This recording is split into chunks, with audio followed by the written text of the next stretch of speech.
আমি সজীব ওয়াজেদ জয় বলছি। আপনারা জানেন এই গত কয়েক সপ্তাহ ধরে আমাদের বাংলাদেশের যে গন্ডগোল সংকট চলছে, এই যে ছাত্রদের কোটা বিরোধী আন্দোলন, কোটার বিরুদ্ধে আমরাও ছিলাম। শুরুর থেকেই আমাদের সরকার কোটা সরিয়ে দিয়েছে, আমাদের সরকার তাদের সম্পূর্ণ দাবি মেনে নিয়েছে। এটা আদালতের একটা রায় ছিল, এটা আমাদের সরকারের করা ছিল না। তাও আমরা অ্যাপিল করে দ্রুত এই কোটা তুলে দেই। তাতেও আন্দোলনকারীরা সন্তুষ্ট না। আমরা তাদেরকে আলোচনায় ডেকেছি, আমরা একটা জুডিশিয়াল কমিশন করেছি, যে সংঘর্ষে যে হত্যাকাণ্ড হয়েছে সেটার বিচারের জন্য। অনেক পুলিশ অফিসার যারা অতিরিক্ত ফোর্স ইউজ করেছে তাদেরকে আমরা সাসপেন্ড করেছি। তাতেও এই আন্দোলনকারীরা সন্তুষ্ট নয়।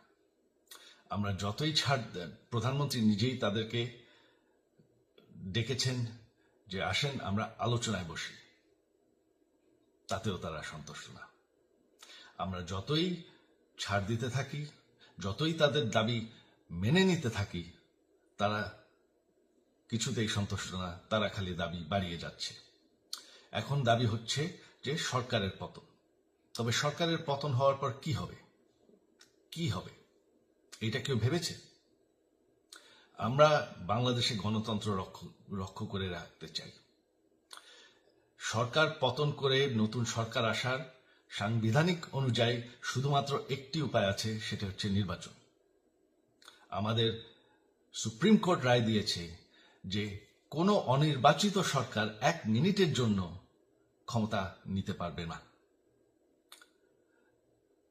তো তাদের এই নির্বাচনের দাবিও যদি আমরা মেনে নেই, তো তারা তো এই পর্যন্ত কোনো দাবি, আমরা যত দাবিতেই রাজি হয়েছি তারা তাদের দাবি বেরিয়ে যাচ্ছে।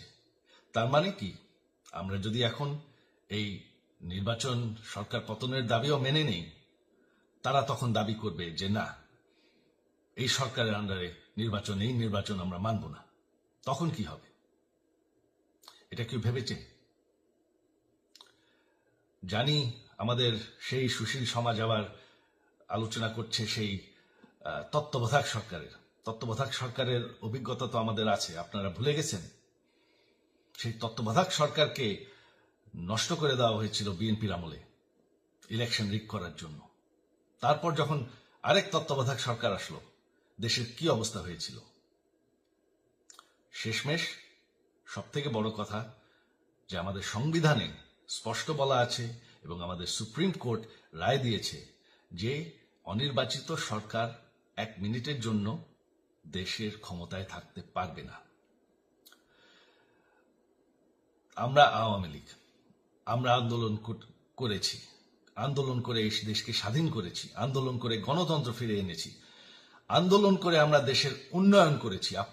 আপনারা যে বঙ্গবন্ধুর মেয়ে শেখ হাসিনার বিরুদ্ধে বলছেন, আজকে শেখ হাসিনা না থাকলে বাংলাদেশ এতদূর আসতে পারত?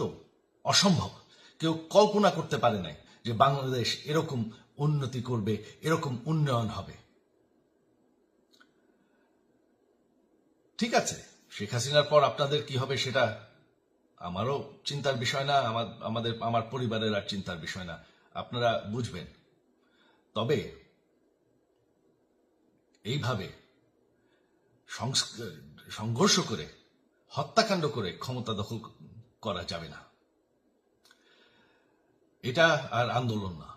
যখন পুলিশ হত্যা করা হচ্ছে, নিরীহ মানুষের উপর হত্যাকাণ্ড চলছে, মানুষের বাসায় আগুন দেওয়া হচ্ছে, জার্নালিস্টদেরকে হত্যা করা হচ্ছে, এটা হয়ে গেছে সন্ত্রাস। আর সন্ত্রাস মোকাবেলা শুধুমাত্র একটি ভাবে করা যায়। আমার অনুরোধ, আমাদের ল এনফোর্সমেন্ট, আমরা অনেক ধৈর্য ধরেছি, তবে এখন আর এটা সহ্য করা যাবে না। ল এনফোর্সমেন্ট এজেন্সি, বিজিবি এবং কি আমাদের মিলিটারির প্রতি আমার আহ্বান যে আপনাদের দায়িত্ব হচ্ছে আমাদের দেশের মানুষকে নিরাপদ রাখা।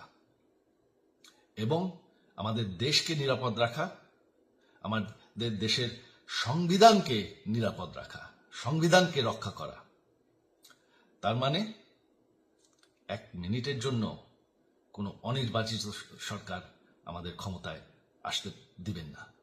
এটা হচ্ছে আপনাদের দায়িত্ব, কারণ সেইটা হলে আমরা আবার পাকিস্তানের মতন হয়ে যাব। আমাদের এই যে 15 বছরের উন্নয়ন সব শেষ হয়ে যাবে। বাংলাদেশ এর থেকে আর কোনোদিন ফিরে আসবে না। আমিও সেটা চাই না, আপনারাও সেটা চান না। আমি সজীব ওয়াজের জয় যতদিন আমার পক্ষে সম্ভব আমি সেটা হতে দেব না। জয় বাংলা, জয় বঙ্গবন্ধু।